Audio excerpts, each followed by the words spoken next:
ശാസ്തമംഗലം ജംഗ്ഷനിൽ ആയിരിക്കുന്നത് വട്ടിയൂർക്കാവിലെ ഇടത് സ്ഥാനാർത്ഥി VK പ്രശാന്തിൻ്റെ ഫ്ലെക്സ് ബോർഡാണ്. VK പ്രശാന്താണ് ഇവിടുത്തെ ഇടത് സ്ഥാനാർത്ഥി. മറ്റൊരു പ്രശാന്ത് കൂടി വട്ടിയൂർക്കാവിൽ മത്സരിക്കുന്നുണ്ട്. ഇത് K പ്രശാന്ത് നാമനിർദ്ദേശ പത്രിക സമർപ്പിച്ചു, അത് അംഗീകരിച്ചു കഴിഞ്ഞു.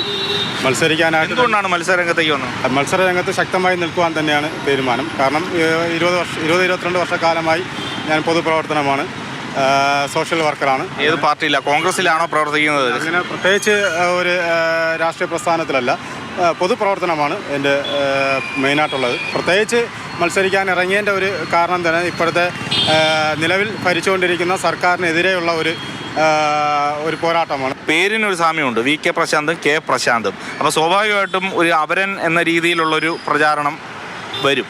അങ്ങനെ തീർച്ചയായിട്ടും ഉണ്ടാവും. എനിക്കിപ്പോൾ എൻ്റെ പേര് K പ്രശാന്ത് എന്നാണ്. ഇപ്പോൾ പ്രശാന്ത് എന്ന് പേരുള്ളത് കൊണ്ട് മത്സരിക്കാൻ പാടില്ല എന്നുള്ള നിയമങ്ങളൊന്നും ഇല്ലല്ലോ. ചേട്ടൻ്റെ ഒരു പശ്ചാത്തലം നോക്കുമ്പോൾ ഒരു കോൺഗ്രസ്സുകാരനാണെന്നാണ് മനസ്സിലാക്കുന്നത് നാട്ടിലൊക്കെ. അന്ന് ഇങ്ങനെ എല്ലാവരും പറയാറുണ്ട്. അങ്ങനെ ഒരു രാഷ്ട്രീയ പശ്ചാത്തലം ഇല്ല എന്നല്ല, ഉണ്ട്, ചെറിയ രീതിയിലൊക്കെ ഉണ്ട്. പിന്നെ കൂടുതലും പൊതുപ്രവർത്തനമാണ്. അപ്പോൾ സ്വാഭാവികമായിട്ടും ഒരു അവരനാണ്, അത് കോൺഗ്രസ്സുകാർ നിർത്തിയാണെന്ന് ഉള്ള പ്രചാരണം പുറത്തു വരില്ല എന്ന് അങ്ങനെ പറയും. രാഷ്ട്രീയ എതിരാളികൾക്ക് അങ്ങനെ പറയാൻ സാധിക്കും, അങ്ങനെ പറയുള്ളൂ.